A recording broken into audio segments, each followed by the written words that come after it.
Olá, amigos! Vamos pensar sobre a vida, sobre a morte e a finalidade da nossa vida, da nossa morte. No livro Céu e Inferno, Allan Kardec traz o depoimento de um rapaz chamado Augusto Michel. Essa mensagem veio em março de 1863 na Sociedade Parisiense de Estudos Espíritas.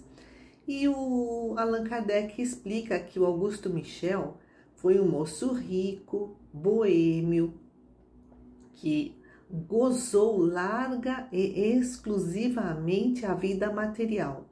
Era inteligente, mas indiferente às coisas sérias. Não tinha maldade. Antes era bom do que mal, era mais bom do que mal. Estimado pelos companheiros de farra, não fez nem o bem nem o mal. Um dia ele caiu da carruagem e morreu. Uns dias depois do seu desencarne, uma médium da Sociedade Parisiense de Estudos Espíritas, que o conhecia de longe, o evocou. E ele chegou muito perturbado, assustado mesmo, com uma grande incerteza em relação ao futuro, e por isso ele pedia preces. Na semana seguinte, ele voltou e trouxe outras mensagens dizendo que foi no mundo um ser inútil, palavras dele.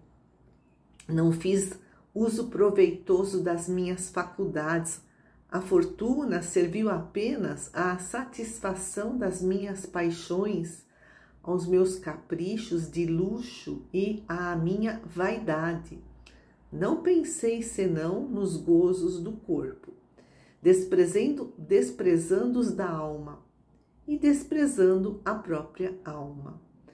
E o Allan Kardec relata que ele teve bastante dificuldade de se desprender na hora do desencarne, de libertar o seu espírito do corpo físico, em consequência da materialidade da sua existência, porque ele só se importou com o plano terreno.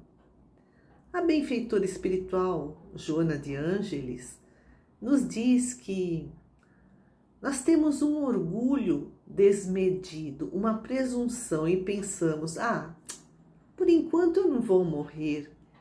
E ela diz, esse por enquanto eu não vou morrer, esse por enquanto se alonga no tempo, indefinidamente, na dimensão do nosso capricho. Quando jovem, diz ela, as pessoas transferem para a velhice o exame da morte. Quando sadios, para o período das enfermidades. Afinal, qual que é o propósito da enfermidade?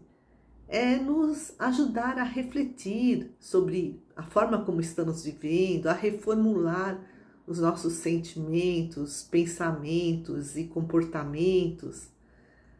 Diz Joana, enquanto sofre, menos o homem se compromete com as leis divinas que estão na nossa consciência. A doença é um recurso para curar a nossa alma, para burilar essa pedra bruta que ainda somos. A doença é um mecanismo que burila as nossas imperfeições morais, é o buril que tira o supérfluo na pedra, né? Que desperta as nossas potencialidades. A morte não pergunta para ninguém, né? Olha, quem quer morrer? É um acontecimento inevitável, nós somos pegos de surpresa. E aí, quando morre um ente querido, a gente sofre muito, muitas vezes se desequilibra emocionalmente. Diz a Joana, muitas vezes sofremos desnecessariamente. Por quê? Devido à forma como encaramos a vida, os acontecimentos. É uma má interpretação dos objetivos da vida. Pergunta a ela, o que é a vida? São todos os acontecimentos existenciais, né? Todos os acontecimentos da nossa encarnação aqui no corpo físico e também das vidas passadas e também do além, né, em espírito, na condição de desencarnada. Esse é o conjunto da nossa vida. Sem a morte, não haveria finalidade para a luta, esforço na conquista de valores morais, intelectuais. Mas, não sabendo o dia, né, nem a hora da nossa morte, cada minuto da nossa existência se torna precioso, acaba adquirindo um grande significado para procurarmos viver a nossa vida com mais sabedoria. Afinal, né, a vida imortal é feita em etapas: encarnação, desencarnação, reencarnação, desencarnação e, né, vai por muito tempo. É uma sucessão de etapas que estimula a conquista de valores morais que nos possibilitarão, mais para frente, as bem-aventuranças, a felicidade, tudo por conta da busca da nossa perfeição. Por isso que Allan Kardec fala que é necessário educarmos-nos para desencarnar bem. Ao passo que se a gente se revolta, se a gente não aceita a nossa vida, os acontecimentos da nossa vida, ou seja, se nós queremos mudar as regras de Deus, nós nos entregamos voluntariamente ao sofrimento. Joana diz que se o nosso ente querido que partiu, né, é inevitável, teve uma existência digna, ele cumpriu a sua tarefa, libertou-se, saiu dessa prisão que é a Terra.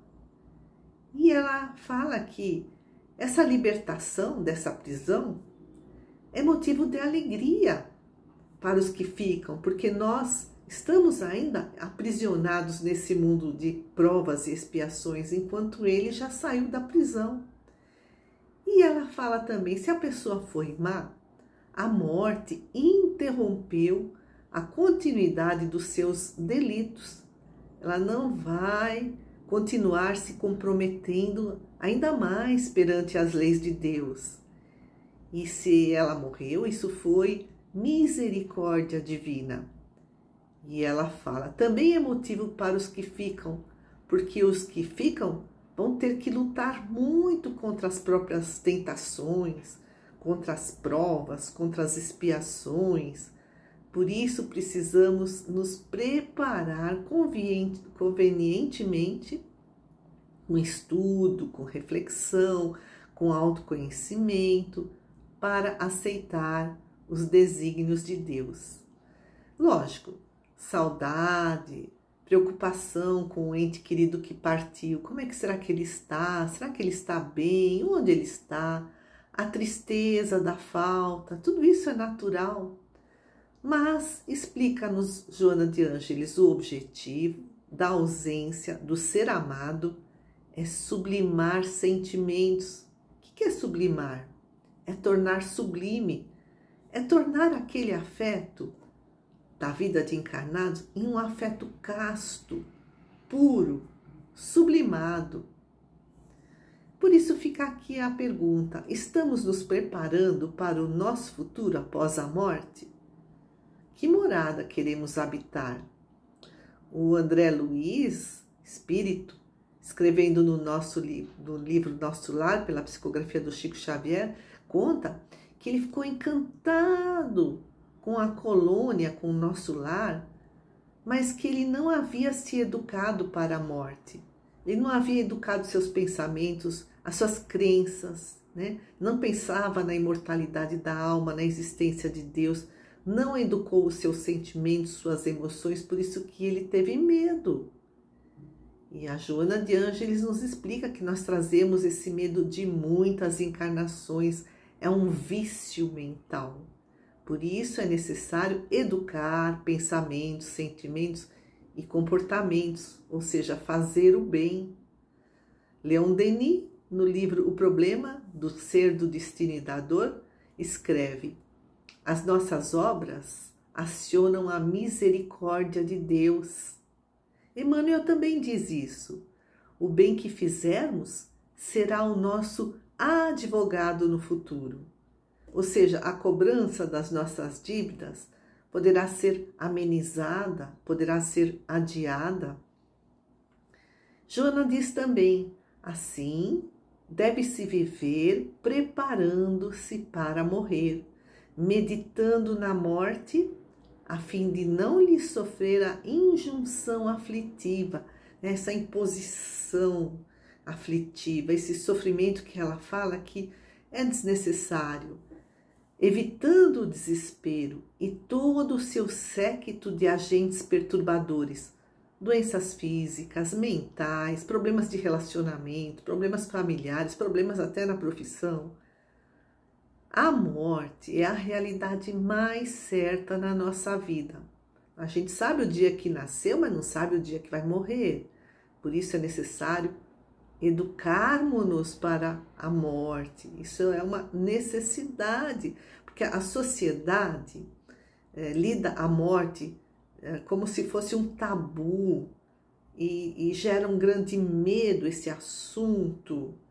As pessoas deixam de pensar na morte, mas deixar de pensar na morte não vai retardá-la, não vai evitá-la. Enquanto que a educação para a morte nos convida a transformar a morte dessa inimiga num anjo libertador. Dialogar com ela para repensar a nossa vida. O Augusto Michel, aquele jovem que caiu da carruagem e morreu e conta a sua história no livro Céu e Inferno, escreveu: a morte cobra caro dos indecisos, dos levianos, dos que ficam em cima do muro, dos que seguem a manada, dos que estão perdidos existencialmente. O que é estar perdido existencialmente? É não aproveitar essa encarnação para crescer espiritualmente. A morte nos convida a olhar quais são as nossas prioridades existenciais, ou seja, o que é importante para a alma imortal. Quais são nossas crenças mais profundas? Como está a nossa fé? Como são os nossos relacionamentos? Qual é a qualidade das nossas relações? Portanto, meditar sobre a morte nos convida a repensar a nossa própria vida. E que a paz de Jesus nos acompanhe sempre, sempre.